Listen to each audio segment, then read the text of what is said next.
Watch what happens, watch this, if I go in his water. He's pretty keen.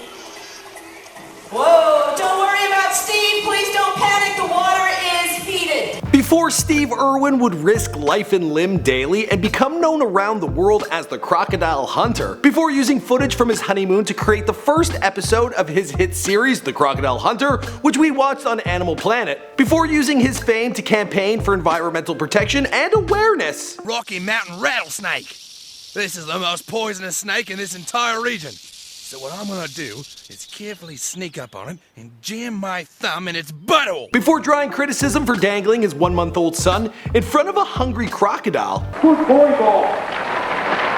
Before inspiring hundreds of thousands of people to try and do an Australian accent. Got her in my sights now. Wait for it, wait for it, wait. Right there, it's a tiger. Right, g'day mates. Reckon a crocodile hunter. I'm Steve. G'day, hello. Let me try that. Crikey!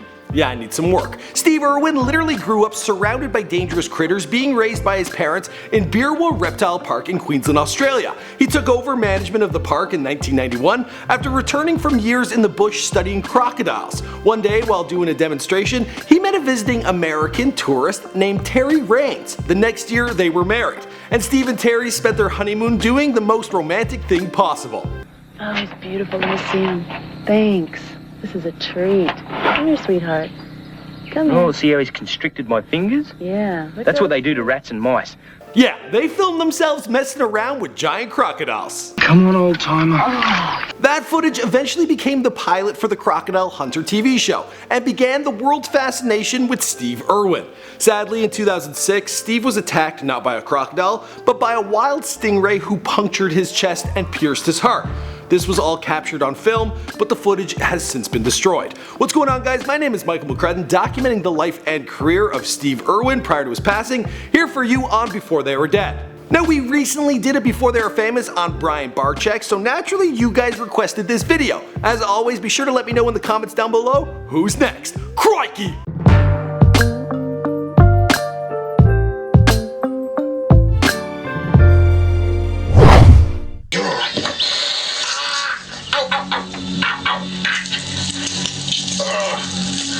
Nearly removed my nipple. Stephen Robert Irwin was born on February 22nd, 1962 in Melbourne, Australia to parents Bob and Lynn. He grew up surrounded by dangerous wildlife and reptiles, not just because he grew up in Australia, the country where everything is actually trying to kill you, but also because his parents were the owners of the Beerwah Reptile Park in Queensland. Steve loved being surrounded by animals and was a natural around them. He caught his first venomous snake at the age of just 6. Too fierce, they stay down, stay down. Hey, stay down. Look at that. Hey, you're alright. Back in you go. Well, might overstep the mark a bit there. 6 years old, eh?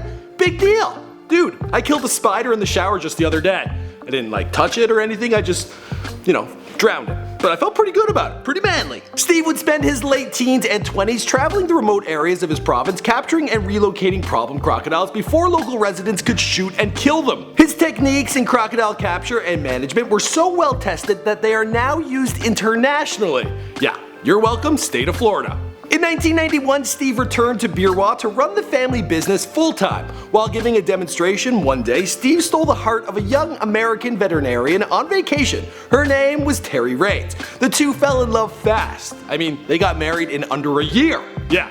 Crikey! They spent their honeymoon shooting a documentary about their work with crocodiles, which became the beginning of the Crocodile Hunter TV show. The wildlife warrior was an international sensation, winning over audiences with the combination of his passion for animals and being in constant danger. You might have to cut him, he's biting my neck.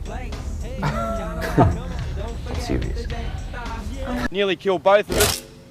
Son of a gun. She's gonna bite me. Get away from my nest. That's what she's saying. She's a good girl. His television show became a hit all over the world, being viewed in over 130 countries, watched by 500 million people. And of course, this had a lot of people saying, Oh, crikey. Throughout the 90s, Irwin crusaded for wildlife preservation. He discovered a new species of sea turtle, he bought a large portion of land in Australia to serve as a nature preserve, and led a strong campaign against poaching. But not everyone saw Steve as a savior. In January of 2004, Steve and his son Bob did a crocodile show at his family zoo. The problem was, Bob, well, he was only 1 month old.